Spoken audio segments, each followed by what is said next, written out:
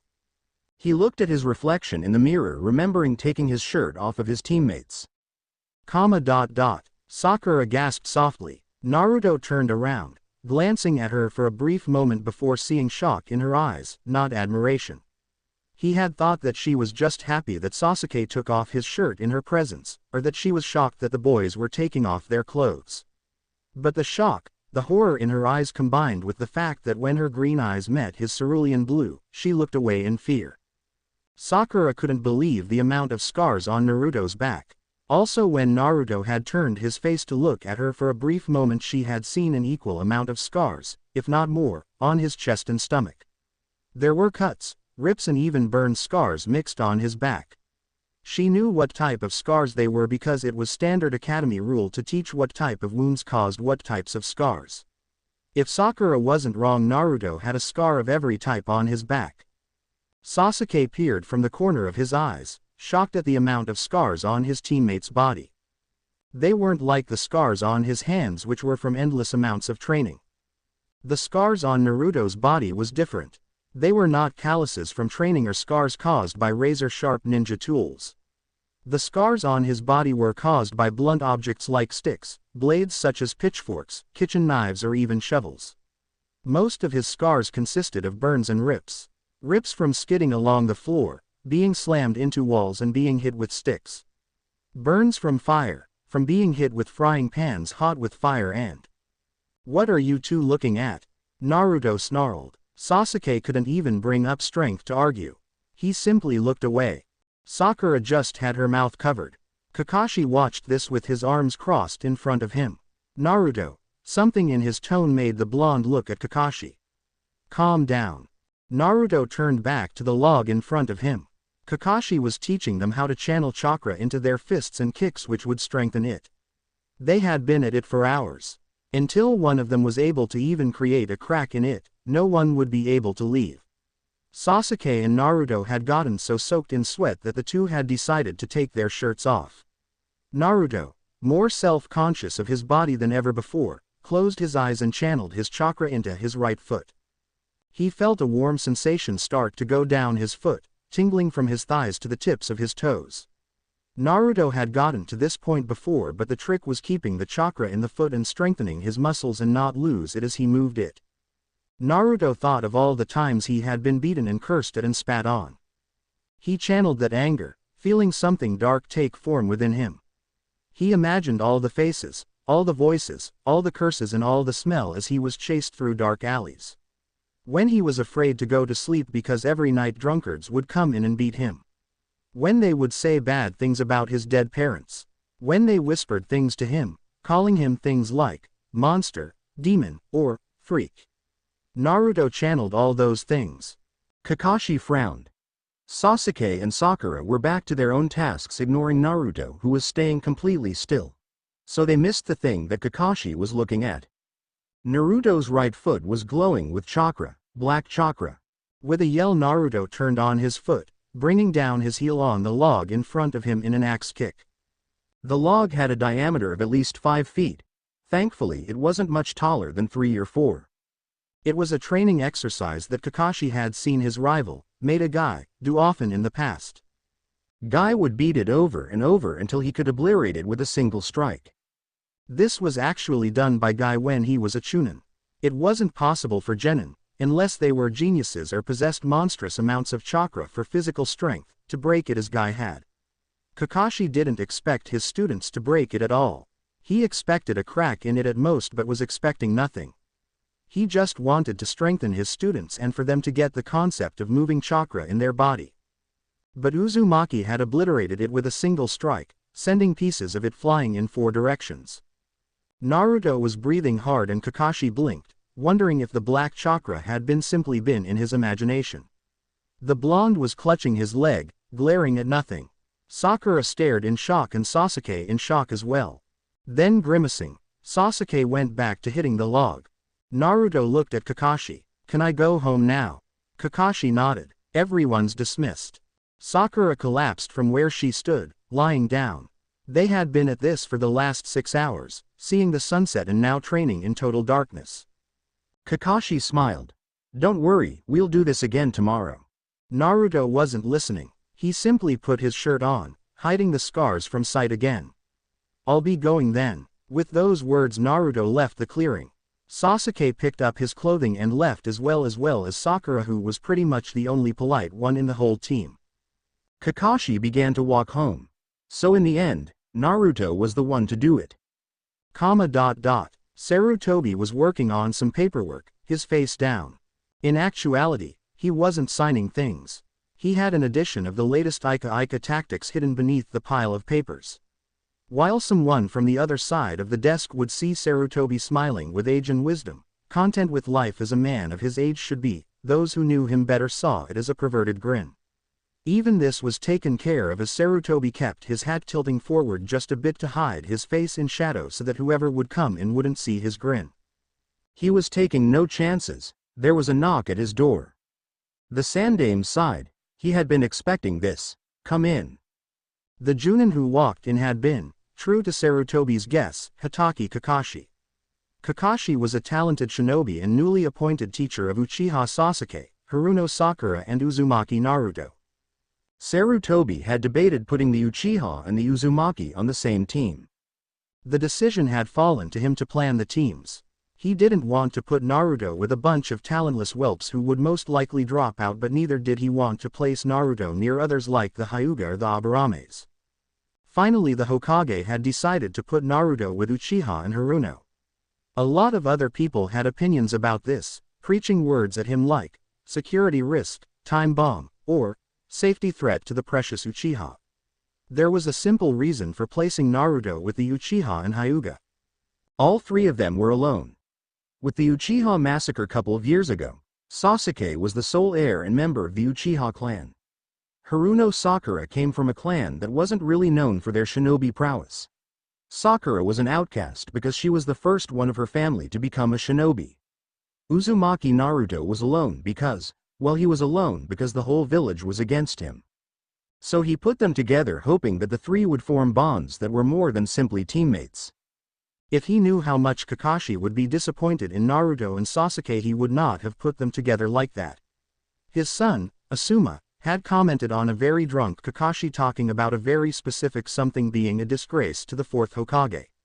Luckily, the bar's only other occupants were shinobi who already had information that Naruto was Minato's son. Anyways, the sensei to the 3 was standing right across from him. And Sarutobi had a feeling he knew what Kakashi wanted to ask of him. "Hokage-sama," Kakashi began. "I found something wrong with Naruto's chakra. It's a side effect of the Kyuubi." Sarutobi didn't bother beating around the bush. "His chakra has been tainted by demonic chakra." He peered at Kakashi from underneath his mask, gauging Kakashi's reaction. To his credit, Kakashi didn't show anything in his face. But Sarutobi had spent his lifetime as a ninja. It didn't matter how strong Kakashi had become or how much he'd grown. Sarutobi was still levels above Kakashi and he could read him like a book. Sarutobi had spent the better part of his life in politics, working with people who wore smiles like clothing and changed expressions like they changed underwear. If he couldn't read a Junin in his late 20s, Sarutobi shouldn't even be Hokage. Kakashi was curious and agitated. Ask away. Sarutobi waved his hand at the Junin. I'll answer you as best as I could. Then he stapled his fingers, putting his elbows on the table before him. Then he leaned forward. But even I don't know the full effects of the Kyuubi's influence on Naruto's chakra system. What does it mean? Kakashi sputtered. Is it demonic chakra? I don't know. The Hokage answered. However, what I do know is that it's more potent and dense than regular chakra. You mean, chakra is used to manipulate the elements, fire, water, earth, lightning and wind. There's more if one has a special type of chakra that's able to mix and match these elements. But there's something that no one's chakra, even the Bijus, have been able to do. Explained the Sandaime, physical manifestation of the chakra. And there's only one Biju that's been able to do it. The Kyuubi, whispered Kakashi. Imagine Kakashi. Sarutobi's voice had gained a dangerous undertone. He wasn't simply facing this as the Hokage anymore. He was called the Professor for a reason. He was both fascinated and scared of what this new chakra of Naruto's was capable of. His chakra is capable of physical manifestation by itself, and it is not lessened by anything. Sure, people could enforce steel, earth and even their bodies with chakra, but his chakra.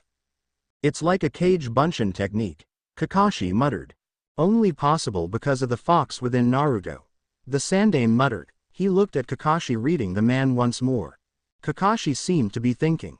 I'll be taking my leave then, Hokage-sama. Kakashi said quietly. Kakashi turned to leave. Kakashi. Sarutobi turned back to reading Ika tactics, but his heart wasn't in it anymore. He was thinking of the blonde now.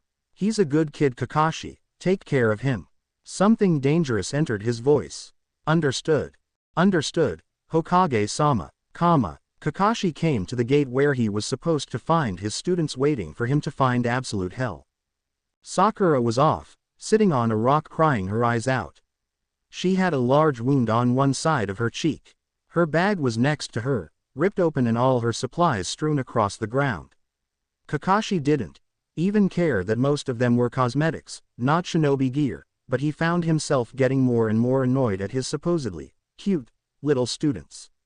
He found the blonde and the Uchiha fighting as if their lives depended on it. The blonde was winning.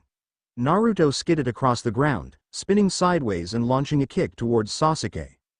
Sasuke crossed his arms in front of him, blocking the kick.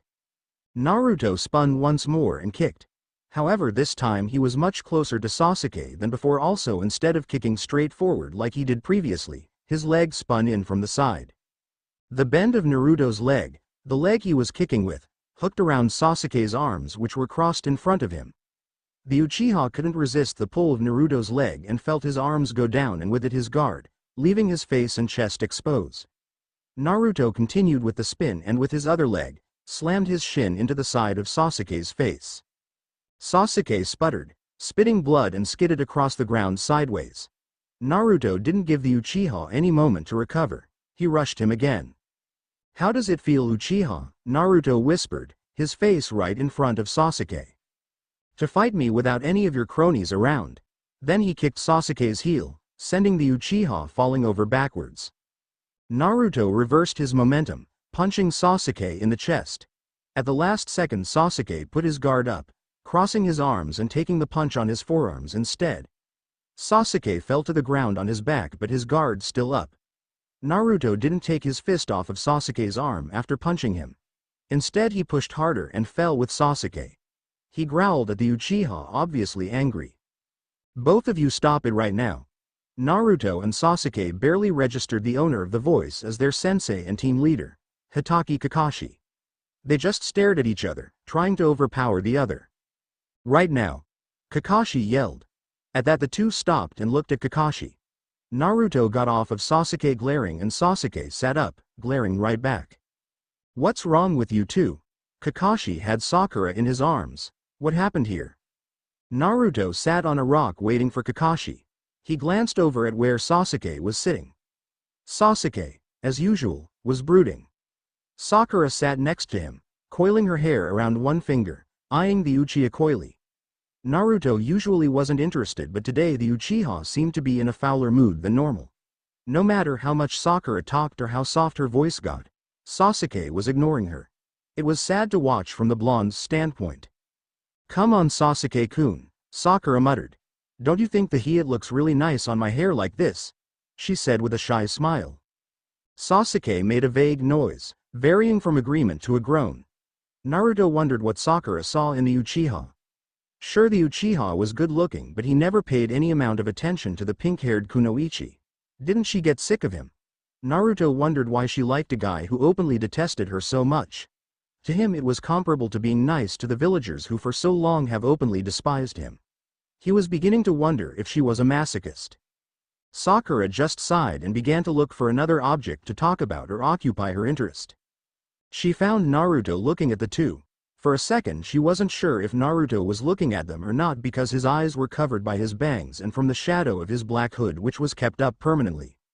In Sakura's opinion, Naruto looked a lot like a homeless man. He never smelled. Naruto himself had a heightened sense of smell and could never stand himself to give off a stench. But he was almost always dirty. He looked like he only had a single pair of clothes, and there were always these crusty blood stains on them if one would look closely at them. Sakura didn't know a lot about Naruto. She knew that a lot of the kids hated him and bullied him. Well, not openly. A lot of the kids were afraid of Naruto. He was dead last because he skipped classes and failed all written portions of exams. However, what everyone acknowledged, though they were afraid to openly say it, was that Naruto was strong. In a street fight, or a straight-up one-on-one fight, Naruto was almost never beaten. The only person who had ever managed to beat up Naruto was Sasuke, and that was only because he had a ring of kids who were on his side. Everyone, deep down inside, knew that it was not a fair victory. But a victory was always celebrated towards an openly hated figure like Naruto. Naruto was so deep in his thoughts that he didn't realize that Sakura was staring right back at him. Sakura then realized she'd been staring at Naruto and slapped her own cheek to remind herself that her heart belonged to Sasuke, not some badly clothed bum of a shinobi, no matter how strong he was. She turned back to Sasuke, smiling. But Sasuke was gone. He was standing in front of Naruto. "Hey Dobi," Sasuke asked. "Teach me how to do that chakra exercise." Sakura's eyes widened. Sasuke was the most proud and dignified kid she knew. The fact that he had stooped to asking Naruto for the chakra exercise was proof how much Sasuke wanted to get stronger. The log exercise must have bothered Sasuke immensely. The blonde stared into Sasuke's onyx eyes. "No," he answered. Sasuke's eyes widened. He had just ignored his own pride and strength to stoop to the level of this beggar, and he had been rejected outright. "Naruto." Sakura stood up, walking over to where they were. "Sasuke-kun is asking you for a favor. You can't just say, 'Shut up.'" Naruto stood up, yelling at them. "I'm sick and tired of you two. One's so stuck up that he has his head up his own butt, and the other is so in love that she can't even see that he detests her." He turned to the Uchiha. "I don't care if your name is Uchiha. I don't care if your name is actually Uzumaki. I detest you, Sasuke. I will never ever teach you a technique. Ever." Then he turned to Sakura.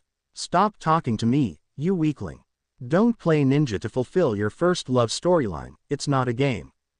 "I'm not doing it for love." Sakura blushed at the accusation. It was half true. She had never wanted to be a ninja, her parents had forced her.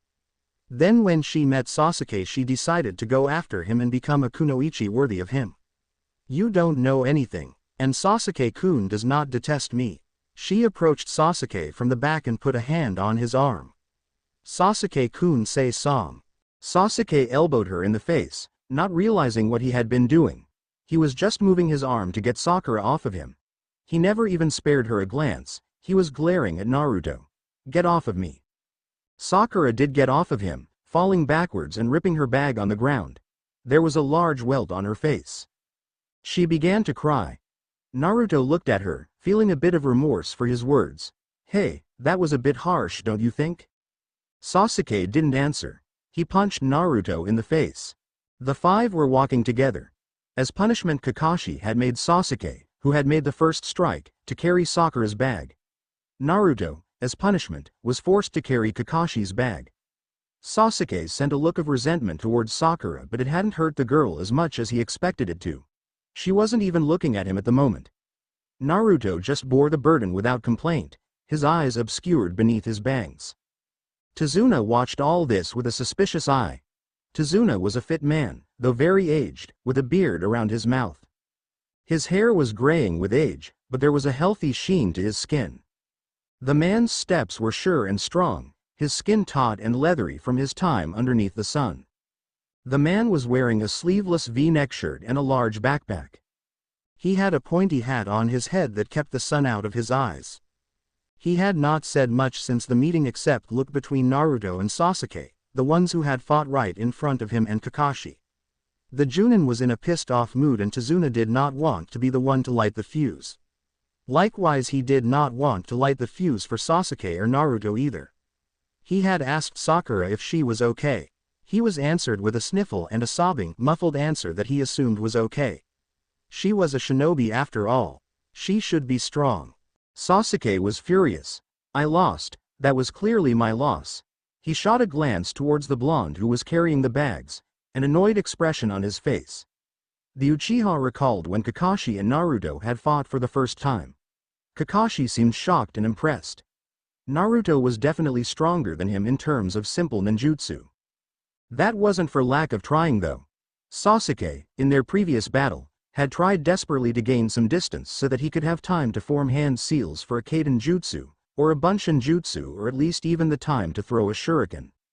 Instead, Naruto used that damned speed of his to close in on him every time. Even when Sasuke blocked, he used those damned leg techniques of his to somehow break through. The particularly annoying thing was that leg hook thing that Naruto did. Whenever Sasuke guarded, he would simply bring his leg up and hook it in the bend of his knee, bringing it down. Sasuke knew that legs were naturally strong than arms, but it still frustrated him nonetheless. If only I had the Sharingan, Sasuke sighed and readjusted the backpacks he was carrying. He looked at Sakura and felt a sharp stab of remorse and regret. He hadn't meant to do that. It was just he was so frustrated lately. Catching cats, pulling potatoes, helping civilians move out of houses. He glanced at Naruto again. He had seen how people treated him for the first time. Sasuke felt pity for the blonde when a particularly nasty event happened. Someone from the second floor splashed water on him. Sasuke and Sakura had been walking a bit behind him when it happened. Sakura had gasped and was about to run over to help him when Naruto did something that shocked both of them. He ignored it, as if that was something that happened to him every day, and kept on walking. Naruto's pay had been docked for the damaged items in the boxes he had been carrying. Sasuke was lost in his thoughts when something crazy happened. Sakura screamed. Sasuke, acting on instinct, turned around just in time to see Kakashi being ripped to pieces by chains that were wrapped around him. The two were obviously shinobi, from Kirigakure according to their height. One had unruly hair, reaching to his shoulders. The other one had straight hair coming down to his neck. Both had camouflage clothing and a long black cloak around them. But Sasuke dismissed those as useless information. The thing that he was concentrating on were the gauntlets that the two brothers wore. They had one gauntlet each, and the gauntlets were connected to the other one's gauntlet by a chain. The chain was formed of steel rings, each individual ring decorated with a sharp blade on either side. The two rushed towards them. Sasuke rushed forward to find that Naruto had reacted at the same time he did. They glanced at one another and reached a mutual understanding. "They're mine, Uchiha," thought the blonde. "I'll be the one to take them down, Uzumaki." Naruto reached one with the unruly hair. He had a crazed look in his eyes. The man raised his gauntlet and brought it down towards Naruto. The blonde turned sideways, dodging the strike easily. When the ninja followed up with an uppercut using his bare hand, Naruto turned the other way, dodging it as well. Naruto's foot spun overhead in an arc towards the man's forehead. The missed nin jerked backwards, dodging the kick, then stabbed towards Naruto with his gauntlet. Naruto turned sideways, dodging it so that he was facing the gauntlet. In the blink of an eye, he placed his elbow on top of the gauntlet and his knee right below the gauntlet. Naruto channeled his chakra for a brief moment. Sakura saw Naruto's arm and leg glow with darkness. No, it didn't glow. It was a darkness that didn't belong there. It didn't produce a dark light, it beeped up the light around it. That is how it got its existence. It didn't exist by itself, it only existed because it could beep up the light around it. It didn't belong here. With a loud crack of thunder, the gauntlet was crushed. The Mist Nin looked at Naruto, his eyes wide. With the knee that crushed the gauntlet, Naruto kicked the ground. Using that kick as the force, Naruto pushed his knee into the Mist Nin's stomach. The Mist Nin doubled over, grasping his stomach. Naruto backed up and did another overhead kick, his foot covered in black chakra. Naruto's heel met Mizu's head, sending it crashing to the ground, rendering the shinobi unconscious.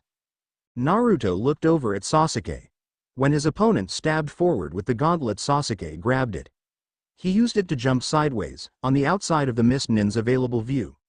Sasuke put his feet on the tree right behind him and pushed, forcing the Mist Nin to fall over. Gozu struggled trying to move his gauntlet but felt the cold bite of metal against his neck. He looked to find Sasuke sitting on top of him from the side of his kunai on the man's neck. But Sasuke had not disabled his other arm. Gozu's other arm whipped towards Sasuke's head, a kunai in his hand. Naruto's palm met the kunai. Sakura gasped. The kunai stabbed through Naruto's palm, piercing clean through. However, Naruto did not flinch and grabbed the hand that was grabbing the kunai. Gozu stared at what just happened with Sasuke, the latter in shock. He had a bit of blood on the side of his face, some of it splashing on him when Naruto's hand had been stabbed with the kunai. A foot came from nowhere and kicked Gozu in the side of his neck, rendering the man unconscious. The hand holding the kunai went limp and fell. However, the kunai was still stuck in Naruto's hand.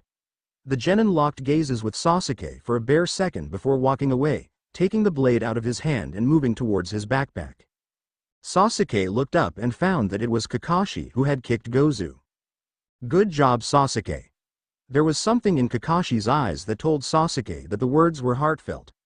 There was pride in Kakashi's one single eye. You can go over to Sakura and Naruto now. Kakashi grabbed Gozu and Mizu, dragging the two into the woods. I'll be right back, he muttered. Sasuke walked over to where Naruto and Sakura were sitting on the ground, strangely numb.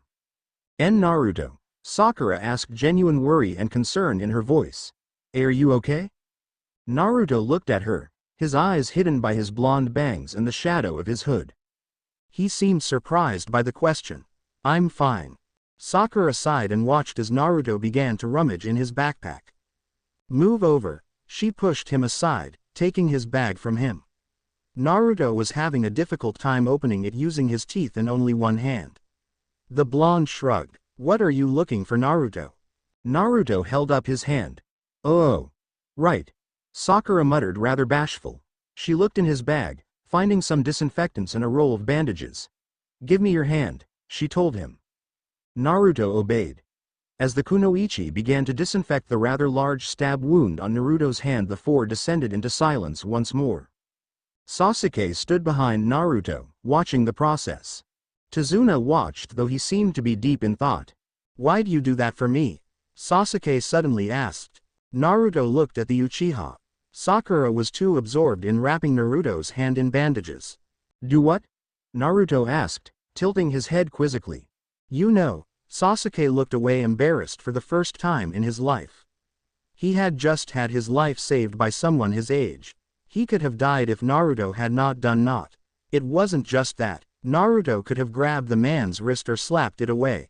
If he had done so, he wouldn't have suffered such a large wound. The only reason Naruto could have done this was if he had no other idea in mind. The blonde had panicked, so he did the first thing that came to his mind. That was to try and grab the blade. Why'd you save me? Naruto looked into Sasuke's eyes for a second. There was genuine curiosity there. Naruto thought about his answer. Because, he whispered, it was the right thing to do, Uchiha. He stared at Sasuke, locking gazes. I'd do the same for Sakura too. Sakura finished bandaging the blonde's hand and looked at him. She had been really shocked when Naruto did the thing that he had done. The blonde had been watching the battle when he saw Sasuke topple the big man over. Then Naruto, though Sakura did not know why, ran towards the two, covering the ground in an instant. She saw the man grab the kunai, and before she could even warn Sasuke, the Mist Nin swung it towards his head. Naruto's hand was faster though and grabbed the kunai, blade first, letting it stab through his palm. She was kind of touched that Naruto had let himself get hurt like that just to protect Sasuke. Then he had said he'll do the same for her. And he'd said her name. That was the first time ever that Naruto had said her name. Sakura smiled, glad that they had gone on this mission. You know Naruto, she said to him. You're not the badass that you try to be.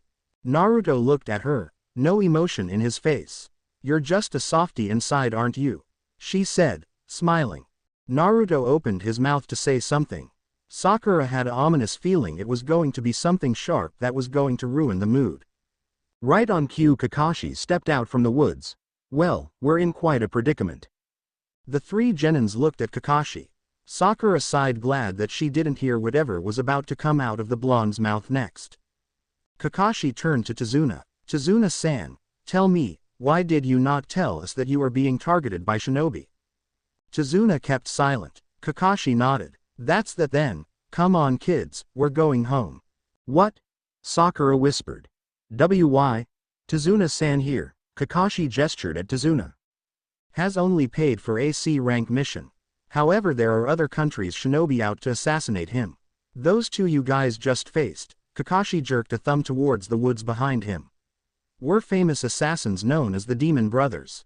They underestimated you guys. If they had been serious, you guys would be dead.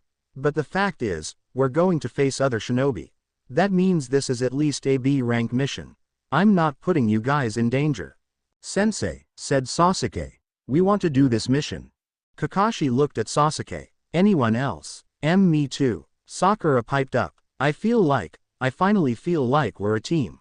Kakashi nodded. He had observed the thing with Naruto and Sasuke. Is your hand okay, by the way, Naruto? Naruto lifted it up. It was covered in layers of bandages, definitely more than necessary. I'm fine. What do you think about the mission? Naruto remained silent. Then he turned to Tazuna. Tazuna began to moan. Oh, my pre-daughter and my grandson. They'll be devastated when they hear it because inhumane shinobi from Konoha refused to escort me back to my house. I was killed. Oh, my family. Naruto sighed. I keep my word. Naruto muttered. I also want to go on the mission. Sasuke got a satisfied smirk on his face and looked at Kakashi. Even Sakura looked a bit hopeful at that. Please, sensei. Sakura begged. Kakashi sighed. Fine. They began to walk again. Since when did they become so buddy-buddy? Naruto heard something rustling. The blonde took out 3 shuriken and in one smooth movement threw them towards the source of the sound. Sasuke followed suit, drawing 2 kunais and getting ready for whatever Naruto had attacked to come rushing out at them. Sakura placed herself between Tazuna and whatever enemy they were about to encounter. Tazuna tensed, wondering what kind of shinobi was after him now. A rabbit came out of the bush. It sniffed the ground near the group's feet and then loped away. The 4 sweat dropped. Kakashi came back from the docks where they had just gotten off. He had been negotiating the price with the boat owners. Hey, I just finished paying them. Then he looked at the expression that the 3 wore. What's going on? Nothing. Sakura laughed nervously, peering at Naruto. Nothing at all. The blonde cleared his throat. Thought I heard something, he muttered. Sasuke stared at Naruto. So even he's not perfect. Kakashi turned around and began to walk. Okay then, let's head out, shall we? Once again the group of 5 resumed walking. My place is not too far from here. Tazuna explained. After you get me there you guys are free to go. He smiled widely, flashing his teeth. Sakura smiled, proud to have accomplished her first mission. She also felt as if she got a lot closer to her teammates. Already the scene where she had been crying in front of the gates while Naruto and Sasuke fought was a distant memory to her. She glanced at Sasuke, who seemed to be deep in thought. She looked at the blonde with his trademark emotionless expression. That was the difference between the two, Sakura decided. While Sasuke looked like he was brooding or deep in thought, Naruto looked as if he was empty. She didn't think the blonde was dumb. No, it just simply looked like he didn't care or his mind wasn't there. It looked like he put an emotionless shell around himself to keep his true self hidden and away from other people. But why? In Sasuke's own little world, Naruto's words were ringing throughout his head. Because it was the right thing to do, the blonde had said. He would do it for Sakura too, he had said. Sasuke sighed, shaking his head.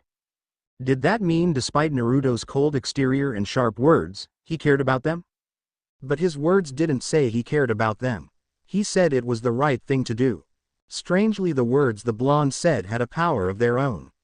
It rang in Sasuke's head, seemingly striking a bell. There must be a reason why Naruto had said that. He had always found it strange why the blonde never retaliated or beat to a pulp anyone who dared to cross him, especially the civilian population. He saw how Naruto was treated. Just the other day, these kids in the academy, no older than 8, threw rocks at Naruto, who was just walking down the street minding his own business. Sasuke didn't have any illusions that Naruto hated them with a deep passion. Yet Naruto would protect them if he needed to, and give up his life for them if it was called for. Why do that for someone he hated? Sasuke didn't get it. He looked at the blonde. Is that where you get your strength from, Uzumaki Naruto? Sasuke kicked a tiny rock that was in his way, seeing it hit the base of a tree and roll off. The desire to protect everyone, even people who detest you so. Naruto had something else in mind entirely. Damn it, I'm hungry. He felt a rumbling in his stomach and looked around, seeing if anyone else heard it. That was kind of embarrassing. Where's this guy's house? I wonder if he'll give us some food to eat? Maybe not. He looks pretty poor. It's been days since I had a meal. I hope this mission pays out. Sakura saw Naruto looked around. Even now he's on his guard. And just like that, the 5 almost died. Duck, Kakashi screamed out to his students. Naruto obeyed without a second thought, grabbing Tazuna on the way down, who was too slow to react. Sasuke and Sakura ducked as well. Something big and fast whirled over them, and Naruto felt the hair on the back of his neck stand up from the wind pressure created by it. Then with an audible thunk, Naruto saw a huge sword embed itself into the tree. And an absolute giant of a man landed on the blade. Despite the man sitting on it, the blade was so deeply embedded into the tree that it didn't even budge. That was how strong the owner of the sword must have thrown it, a testament to his physical strength and prowess. The man sitting on top of it was its wielder. He had short brown hair, cropped close to his head. He had the same height as the demon brothers that they had fought before, with similar clothing. His face, similar to Kakashi's sense of fashion, was covered in a mask made of bandages. The man had no eyebrows, though it took them a while to realize it. He had no shirt on, showing a build that was a lot heavier than Kakashi's, comprised of muscle. Copycat Kakashi. The man's voice was deep and gruff. He stood up, staring at them with his arms crossed across his chest. No wonder the demon brothers failed. Momochi Zabuza, demon of the hidden mist, Kakashi muttered. Why are we standing around talking? Naruto stepped towards the enemy shinobi. I'll take care of this punk. No. Something in Kakashi's voice made the genin stop. This one's out of your league, Naruto. Kakashi looked at Sasuke as well. You 3 guard Tazuna, I'll take care of this one. HMPH. Naruto put his hands back into his hoodie pockets. Whatever. What a beepy little piece of shit, Zabuza muttered. The air around him whirled until he disappeared out of sight, and the man appeared on the ground a few feet away from Kakashi and the others. I'll kill you first. Kakashi raised his head. It doesn't look like this bottle's something I can win without becoming serious. In place of an eye with a black pupil like his right one, a different type of eye was in place. It had a red pupil with a black center. There were 3 tomos around it, spinning lazily. Naruto watched this with interest, not knowing what was happening. Sakura seemed to be in the same situation, but she heard the sharp breath that Sasuke took and looked at him. The boy seemed to be shaking and his eyes were glued to Kakashi. TDS Sharingan, Sasuke whispered. The only one who heard it was Sakura. How does he's not an Uchiha. Ah, I already get to see the famous Sharingan, I'm flattered. Zabuza muttered, hoisting the gigantic sword on top of his shoulder. What's the Sharingan? Sakura asked, looking at Sasuke. But the genin wasn't paying any attention to anything else but Kakashi. She looked at Naruto, but the blonde didn't answer him either. He was paying attention to the battle. She saw that the blonde's eyes were concentrated on a single item, but she didn't know what it was. It's a dojutsu, taijutsu, ninjutsu and genjutsu, one of the few Kekkei Genkai that can break through each of those techniques. Zabuza took his sword off of his shoulder and planted it on the ground, beginning to form hand seals with one hand. The eye that Hitaki Kakashi is so famous for, that he's become known throughout the world as the man who has copied over 1,000 jutsus. That is the specialty of the Sharingan, to memorize and copy any jutsu that the opponent uses. If a jutsu is copied once, it's remembered forever. Naruto looked at the floor, seeing the rolling clouds of mist gather around his feet. He looked around and the mist was growing thicker and blanketing the area like group of storm clouds. The blonde took his hands out of his pocket, feeling the air grow cold and with something else. This battle was different than the ones he had been in until now. Naruto had been in numerous life and death situations. He had been in fights with adults, kids his age and now, other ninja. But the atmosphere surrounding this battle was different. The danger was the same, the risks the same as well. If he lost, Naruto would die, but the difference here was that Zabuza could kill Naruto easily.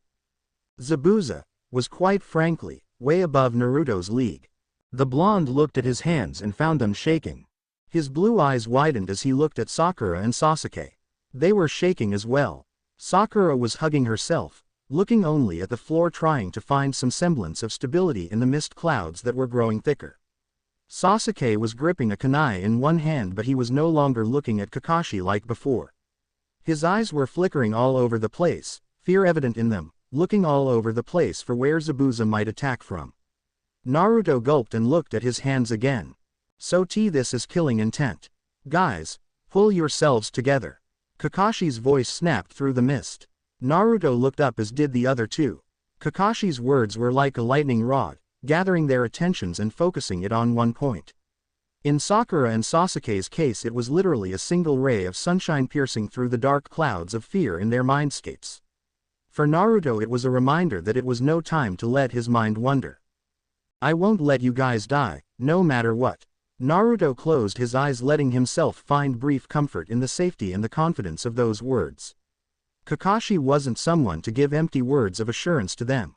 He meant every word that he spoke, and he believed in them. That belief gave the three genin strength. Cute.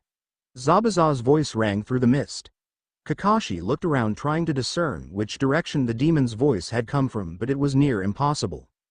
Die. Sasuke and Sakura felt something smack into them, knocking the breath out of them.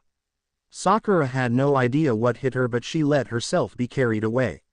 Sasuke got a brief glimpse of who had hit him. Naruto jumped up into the air and kicked sideways with both legs in either direction, sending the Uchiha and the Haruno girl flying away. Zabuza's blade swept by the ground, missing both of them. Tazuna freaked out and fell on his butt. Zabuza was right in front of Tazuna, just having finished sweeping the ground with his blade, facing the blonde who had just saved his teammates' lives.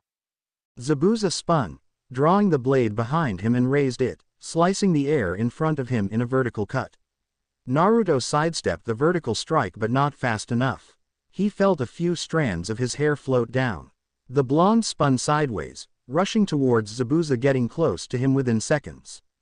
The genin used the momentum of his spin to launch out with a sideways kick towards the Mist Nin's ribs. The Mist Nin's giant hands grabbed Naruto's ankle and with monstrous strength simply pushed, toppling the blonde. The usually dexterous Naruto felt his back hit the dirt and looked up. The blade descended towards him. Naruto stared at the descending blade, unflinching. There was a blur and a loud clang of metal on metal. Kakashi stood, facing Naruto, his fist raised. The metal plate on the back of his glove had blocked the descending strike, though not without consequences. Naruto saw droplets of blood fall to the ground from the point of impact.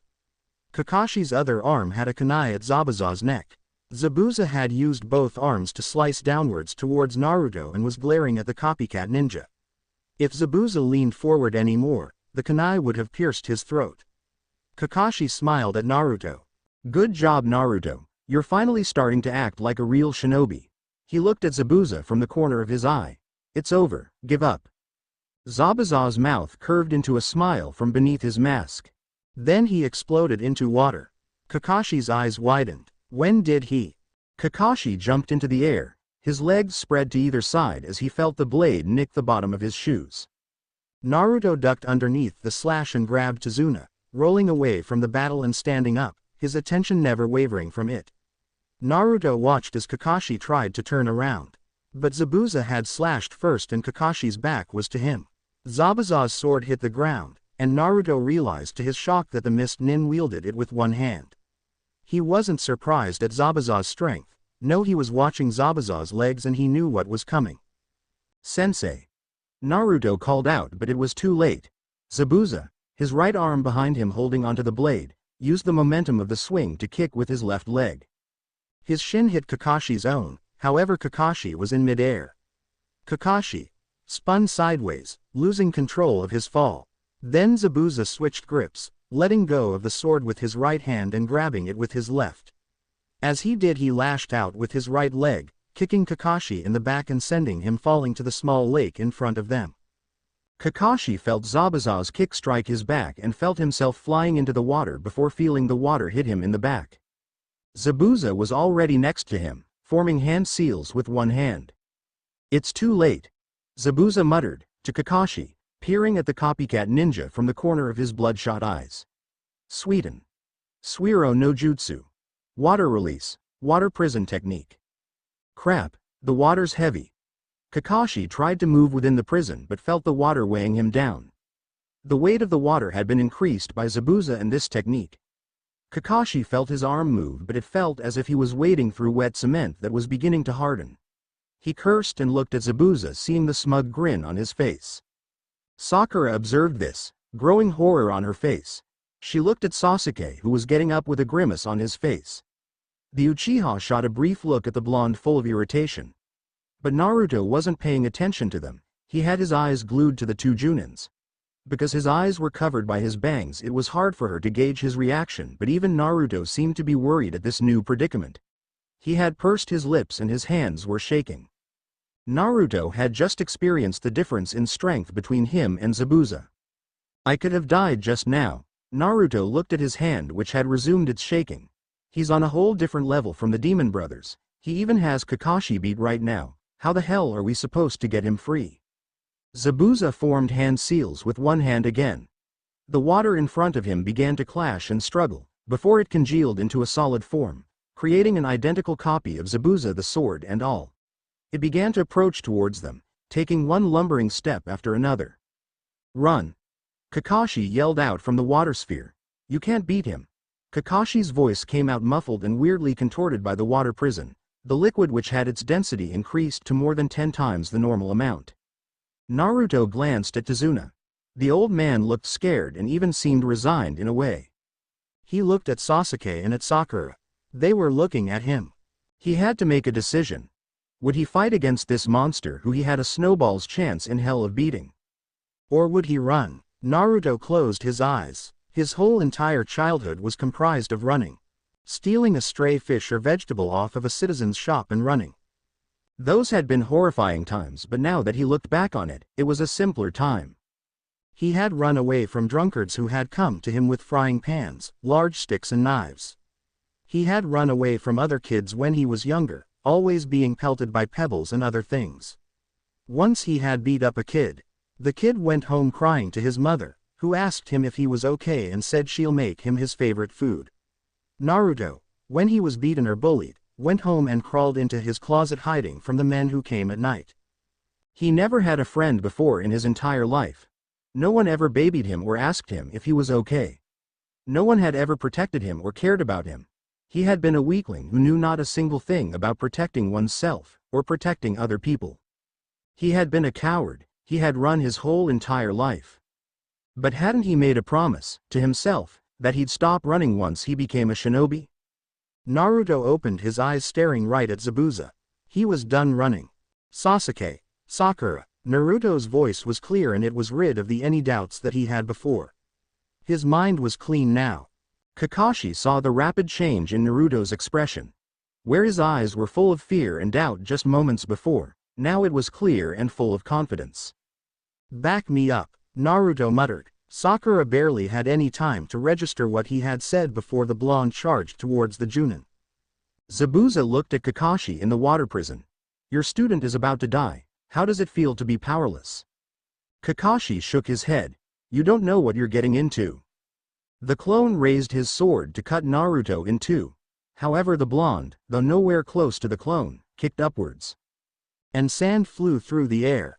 The clone grunted and lifted the sword with one hand, covering his eye with the other. Naruto covered the distance in a split second and leapt towards the water clone, jumping into the air. Then he spun in the air once, bringing his heel down towards the clone in an arcing kick. However, the clone had his blade up and Naruto's foot seemed to be heading straight towards it. But Naruto's foot was covered with black chakra, resembling solid smoke which left a trail of it behind itself, in the air that it had traveled. Naruto's foot hit the sword's edge, but unlike what Zabuza had been expecting, the sword did not cut through Naruto's kick. Instead, the black chakra blocked the sword's edge, acting as a shield. Naruto yelled and brought down his other leg, which was also covered in black chakra. The clone, no matter how strong it was, couldn't hold the sword and the weight of the blonde with one arm. Also, the blonde's strength had been increased by his chakra, which exploded upon the second strike. Naruto's kick sheared through the sword, turning it back into water and hit the clone's head, dispelling it. Zabuza's eyes widened. That kid's chakra, it's almost like it's corporeal. That's not possible. He hadn't even manipulated its shape nor an element, it's almost like his chakra is an element unto itself. Naruto landed on all fours, breathing hard. Who is that kid? Zabuza asked Kakashi, suddenly urgent. He could be useful. Kakashi smirked beneath his mask. He's Uzumaki Naruto, the self-proclaimed weakest, dirtiest and the most persistent ninja in the village. Zabuza narrowed his eyes. Then he smirked. Hey kid. Naruto raised his head, surprising Zabuza the clarity in his eyes. Nice eyes, kid. Zabuza tightened the grip on his sword and raised it, pointing at Naruto with it. How about you join me? Naruto scoffed. No chance in hell, Naruto muttered. I have a dream to fulfill. Then he beeped his head, a grin lightening his face. But I'll take your sword. Zabuza looked taken aback. Take my sword? Naruto nodded. Zabuza laughed. His laughter filled the clearing, loud and full of mirth. Naruto grimaced, bothered by Zabuza's reaction. He thought that he had shown enough of his skill to be taken seriously by the Junin, but deep inside he knew it wasn't enough. Of course, clones were always weaker than the original. What he had defeated wasn't but a fraction of Zabuza's real strength. But he had meant every word. He was going to take that sword. Well then, Zabuza muttered once he was done laughing. Then he turned his gaze towards the genin, a new wave of killing intent emanating from him. Naruto put a finger in his collar and pulled it a bit, stretching it to allow for more air.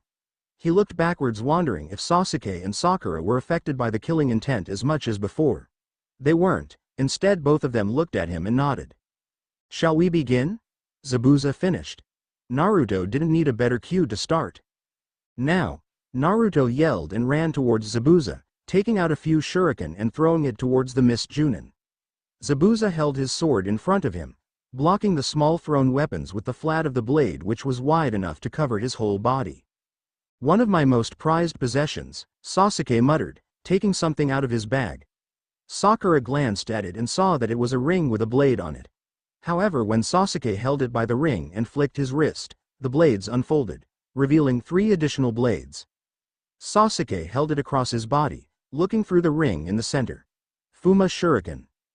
Sasuke brought the shuriken behind his body, then swung, using the momentum of his whole body to send the large shuriken towards the missed ninja.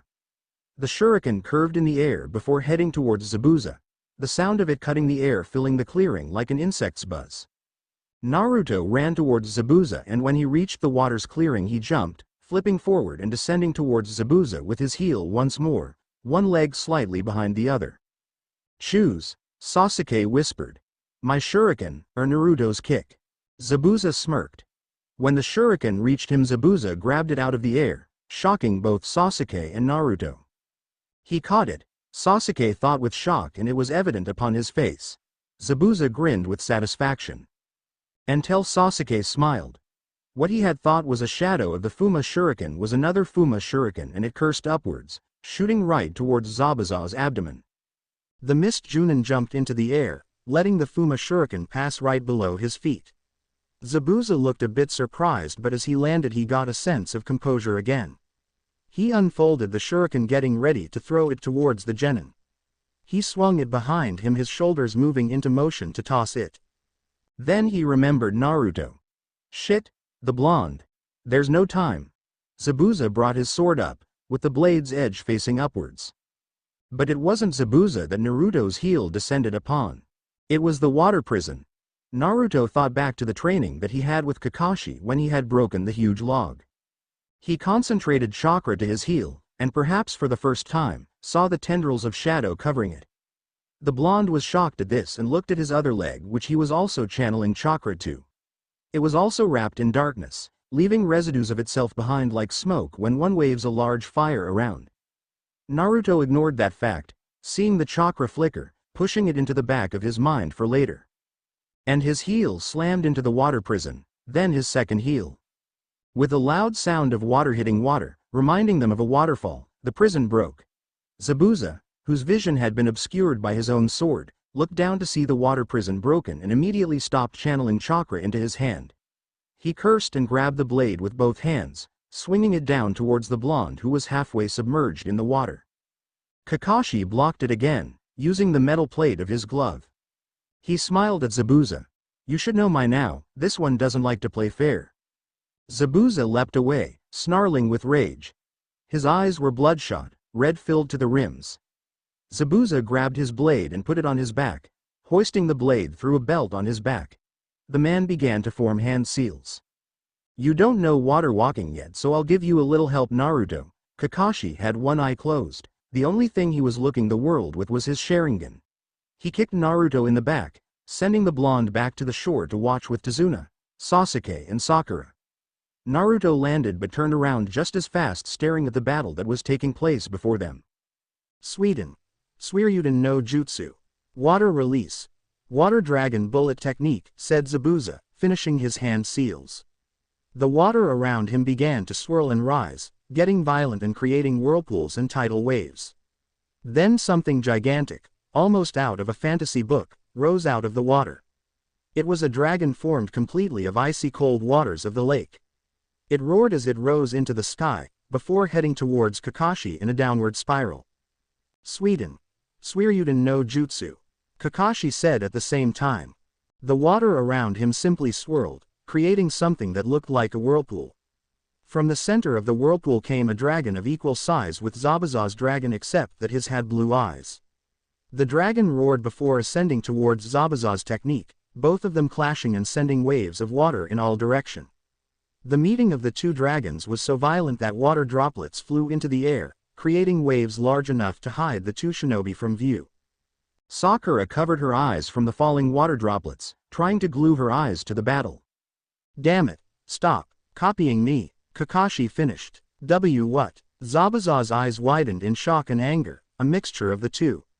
What did you say, you stupid monkey? Kakashi muttered. Once again both of them had begun to form hand seals at lightning speed, running along the water's surface. Zabuza's eyes widened as he looked at Kakashi's hand seals. Impossible. Those are my technique. Sweden. Daibakufu no Jutsu.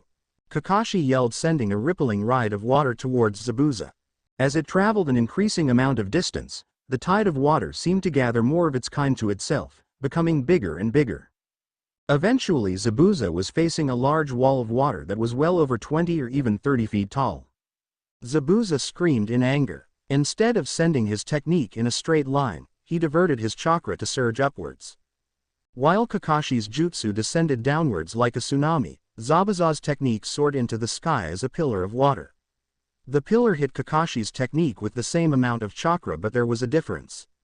Kakashi's technique was falling downwards, following gravity, and with that additional pull his technique pierced through Zabuza's pillar and engulfed the man in ice-cold water. The aftermath of the technique was devastating. It created literal tidal waves which rose as high as 10 to 15 feet.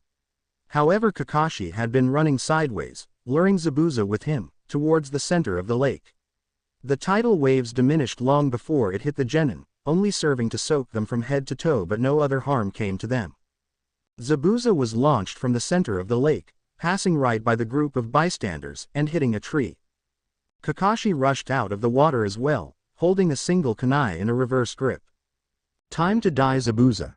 And Kakashi prepared to launch himself at the man. Zabuza growled and moved a hand to grab the handle of his blade, then stopped himself. He hung his head. Give. There was a sound of ripping flesh. Sakura put a hand to her mouth automatically, her face obviously horrified by the event. Sasuke breathed sharply in shock, the combination of the sound and the sight before him shocking him in ways that he did not expect. Even Naruto turned his head away from the scene before him. Zabuza fell, 3 needles embedded in his neck. That was a pretty good fight, said a melodious voice. Kakashi and his team of genin looked to see another shinobi, hanging upside down from a tree. The shinobi had a mask over his face, red swirls on the bottom of the mask and 4 slashes on the forehead area, depicting the ninja's allegiance. He had a robe resembling a kimono, but underneath it, his sleeves and shirt resembled the design of the other Kiri ninjas, long striped lines. The ninja had long hair as well, pinned up into a bun at the top. He was twirling a senbon in his hand. Then he landed next to Zabuza's body. Thanks, I've been tracking this guy for a while. You'll excuse me if I take the body? The slender shinobi made a motion as to grab Zabuza. Someone grabbed his arm. What the hunter nin muttered, looking at the owner of the hand. Naruto looked right back at him, his eyes hidden by hair and shadow. Everyone stopped. Would you mind releasing me? The shinobi muttered after a while and leaned a shoulder at his arm and Naruto's hand. You're squeezing rather hard. Naruto muttered something. What was that? You had no right to do that. The shinobi beeped his head to the side. What? He gave up. He had given up the fight. Naruto raised his head, giving the shinobi a view of his face. He had given up. You had no right to kill him. The shinobi reacted with violence, jerking his arm out of Naruto's grip and backhanding him across the face. Naruto dodged it by swaying his body back and with a savage snarl, headbutted the shinobi. With a loud sound, the shinobi fell to the floor. A drop of blood fell from under the mask and Sakura saw that there was a crack on the mask. Naruto, enough. Kakashi ordered. He was an enemy, that's a hunter nin, that's his job, to kill. Who decides that? Naruto muttered. Who decides who dies? Naruto gestured at the body. He'd given up. You could have taken him alive. He turned to the shinobi sitting on the floor staring at him through that damned mask of his. Naruto, he's an enemy, you don't need to. Yes, I do need to protect him. Naruto turned facing them and then turned to Haku again. Why'd you kill? Kakashi appeared behind Naruto and struck him in the back of his neck, rendering the blonde unconscious. Sleep, Naruto. The hunter nin nodded and got up, dusting his clothes. Please excuse my student, Kakashi muttered, leaning Naruto against a tree. He's not really used to being a ninja yet. Understood. The hunter nin grabbed the body. Since you're the one who allowed me to catch him anyways, I'll overlook it. With those words the hunter nin disappeared with Zabuza's body over his shoulder. Kakashi looked at the unconscious blonde. Naruto, what are your beliefs? What are your ideals? I'm beginning to think your dream of changing Konoha into the Konoha that you dream is maybe a fool's dream. To be continued, and thank you for watching. Please do subscribe.